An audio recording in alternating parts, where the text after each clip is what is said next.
Bonjour Ulysse, merci d'avoir pris une minute pour me parler ce matin des formations que tu vas venir donner en mars ici au Conseil de la culture de l'Estrie, virtuellement bien sûr.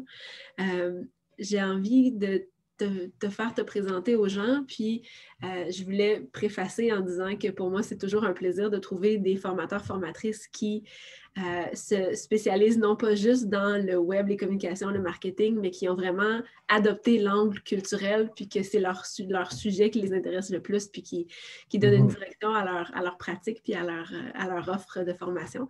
Donc, si tu veux me dire qu'est-ce qui t'intéresse là-dedans et qui es-tu, Ulysse Ruel? C'est ça. Moi, je suis Ulysse Ruel. Dans le fond, ça fait une dizaine d'années, peut-être même plus, que je suis à mon compte dans le domaine du numérique et de la culture. Dans le fond, je suis travailleur autonome, consultant.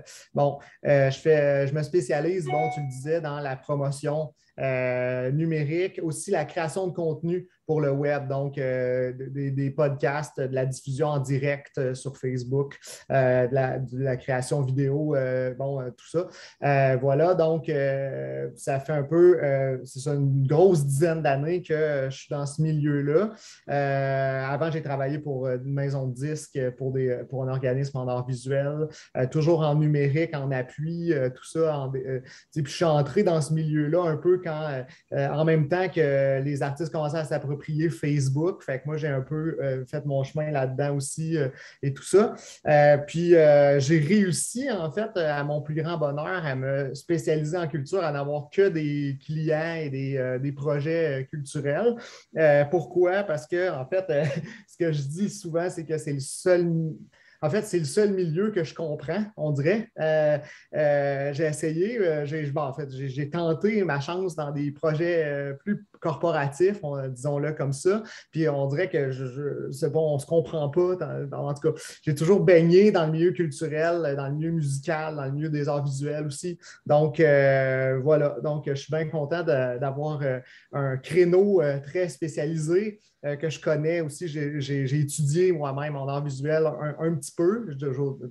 Je suis aussi musicien. Donc, voilà, c'est ça. C'est vraiment mon milieu.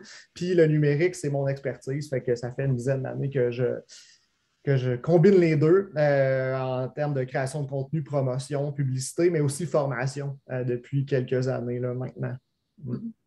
Ben oui, Euh, oui, vas-y, excuse-moi. tu disais, des exemples de projets ou d'entreprises ou d'organismes pour lesquels j'ai déjà travaillé ou donné des formations. Je dirais en premier lieu, les conseils de la culture de la province, parce que, on sait que la pandémie a affecté durement le milieu culturel, c'est sûr.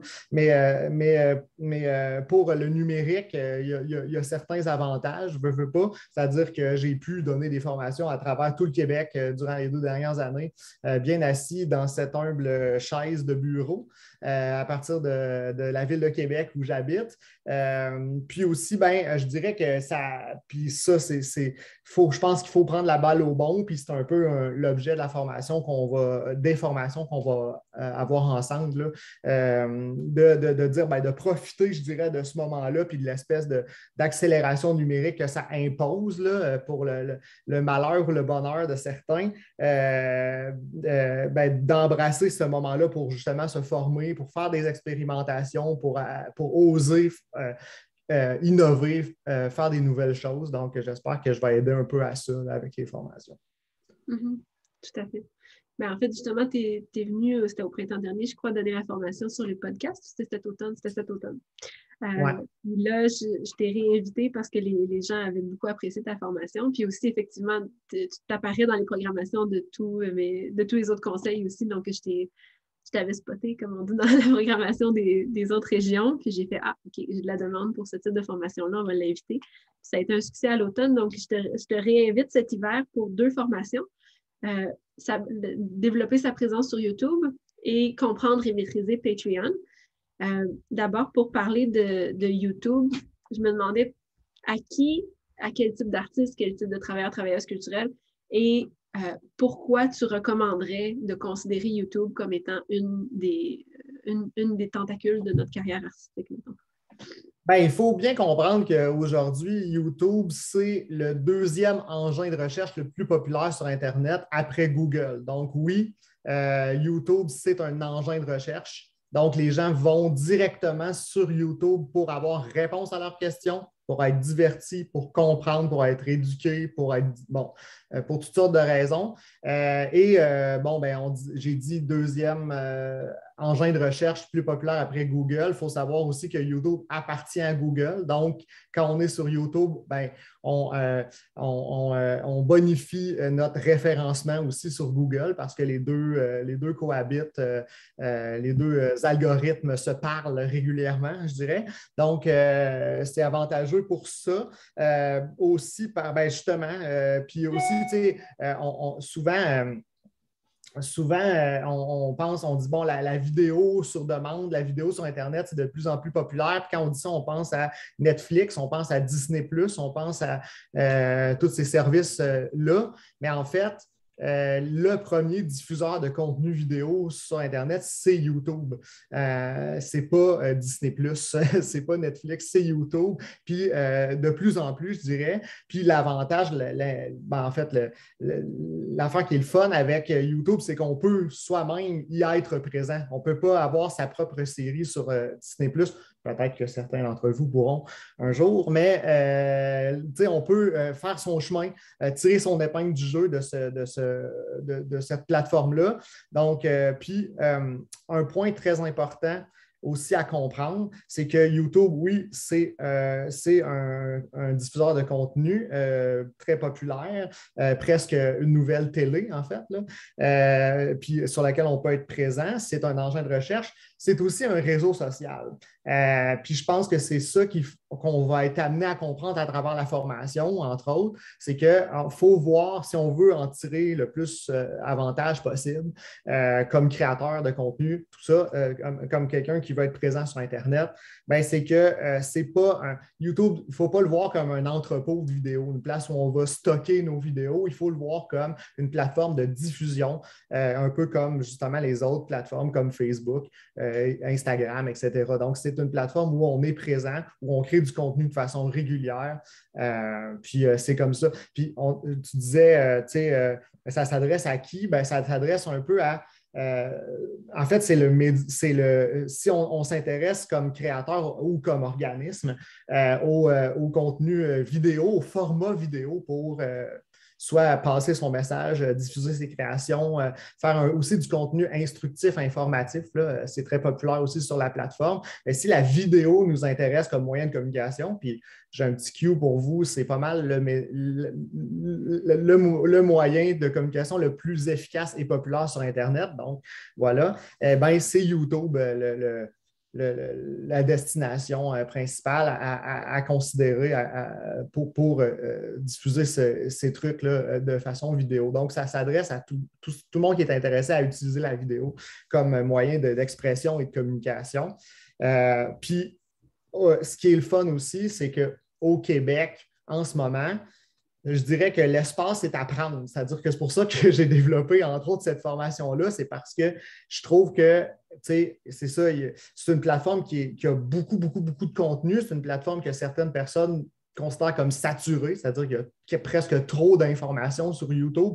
Par contre, du contenu fait au Québec pour le Québec, il y en a peu. Puis il y en a, j'oserais dire, il y en a peu qui sont qui est efficace puis qui est on est en tout cas, bref, le milieu est à prendre, en fait, là. Fait que si vous voulez embarquer dans le bateau, je pense que c'est le bon moment. Super. Merci. Donc, formation à venir en mars. Je vais laisser tous les détails, bien sûr, dans les formations autour du vidéo que vous êtes en train de regarder. La deuxième formation, le lendemain, si je ne me trompe pas, c'est une formation sur Patreon, qui est peut-être moins connue. En fait, c'est moi qui ai dit, Élise, est-ce que tu connais ça, Patreon? Puis est-ce que tu pourrais faire une formation là-dessus? Parce que moi, c'est quelque chose qui fait partie de ma vie au quotidien. Je soutiens des artistes à travers Patreon, mais effectivement, pas d'artistes québécois, pas d'artistes estriens. Donc, j'avais envie de peut-être amener l'idée de Patreon localement, voir qu'est-ce qu'on peut faire avec ça ici. Puis quand je t'ai parlé de Patreon, on se parlait au téléphone, je pense, mais j'ai imaginé que les yeux se sont allumés tout de suite de ben oui, c'est vrai, ça prend une formation là-dessus. Fait qu'est-ce que tu peux nous dire, c'est quoi Patreon puis pourquoi c'est intéressant de se former à ce sujet-là en ce moment? Ouais. Ben, c'est une excellente idée, vraiment. Je suis vraiment content que tu aies eu cette idée-là puis que tu m'aies confié le mandat de développer la formation parce que, en fait, Patreon, c'est quoi? Patreon, c'est du socio-financement pour les artistes, les créateurs de contenu. Puis, dans le fond, contrairement à toutes les autres plateformes de socio-financement où c'est par projet, c'est-à-dire, bon, je veux sortir un album, j'ai un projet, quand l'album va sortir, le projet se termine, j'ai un objectif de tant de dollars amassés, par exemple, ou par exemple, j'ai une campagne de financement pour une cause. Bon, c'est comme toujours d'un point A à un point B dans une durée précise. Patreon, c'est du mécénat 2.0, on pourrait dire, en fait. C'est qu'on va littéralement, comme Patreon, donc comme mécène, si on veut, on va littéralement s'abonner à un ou une artiste ou à un ou une créateur de contenu sur Internet. Donc, pour appuyer son travail sur une base régulière. Donc, ça n'a pas vraiment. On est libre là, de se désabonner ou d'arrêter de payer ou de payer plus par mois si on adore finalement ce qu'on voit, ce qu'on reçoit, tout ça. Mais voilà, c'est ça, mais ça n'a pas de durée finie, ce n'est pas par projet, c'est vraiment pour appuyer financièrement un ou une artiste on fait ça. Donc, comme artiste, ben, c'est une façon de s'assurer un revenu régulier, entre guillemets. Donc, puis c'est ça la petite révolution de Patreon, c'est de permettre au créateur d'avoir un versement mensuel dans son compte qui lui vient directement de ses fans ou des gens qui aiment son travail. Donc, c'est un peu, c'est ça, littéralement du mécénat 2.0. Voilà, puis tu sais, c'est une plateforme, c'est pour ça que mes yeux se sont allumés, comme tu as dit là, au début quand tu m'as proposé ça, parce que moi, je suis le créateur, l'artiste qui a créé la plateforme. Je le suis sur YouTube, donc l'autre formation que je vais donner. YouTube, je suis sur YouTube depuis avant la création de Patreon, donc avant 2013. C'est une plateforme qui est là depuis 2013 maintenant, ça fait presque 10 ans que ça existe. Et au début, dans mes formations et dans tout ça, j'en parlais pas parce que c'était pas populaire au Québec. Il n'y avait presque pas d'artistes ou pratiquement pas d'artistes québécois qui étaient présentes sur la plateforme. Maintenant, ce n'est plus le cas. On a beaucoup, je n'oserais pas dire beaucoup, mais il y a plusieurs artistes et projets qui sont au Québec qui sont sur Patreon maintenant. Donc, les artistes commencent à comprendre et à s'approprier cette plateforme-là, mais aussi les mécènes, les Patreon potentiels au Québec qui veulent appuyer des gens, comprennent comment ça marche, puis acceptent et utilisent ce moyen d'appui-là pour les artistes.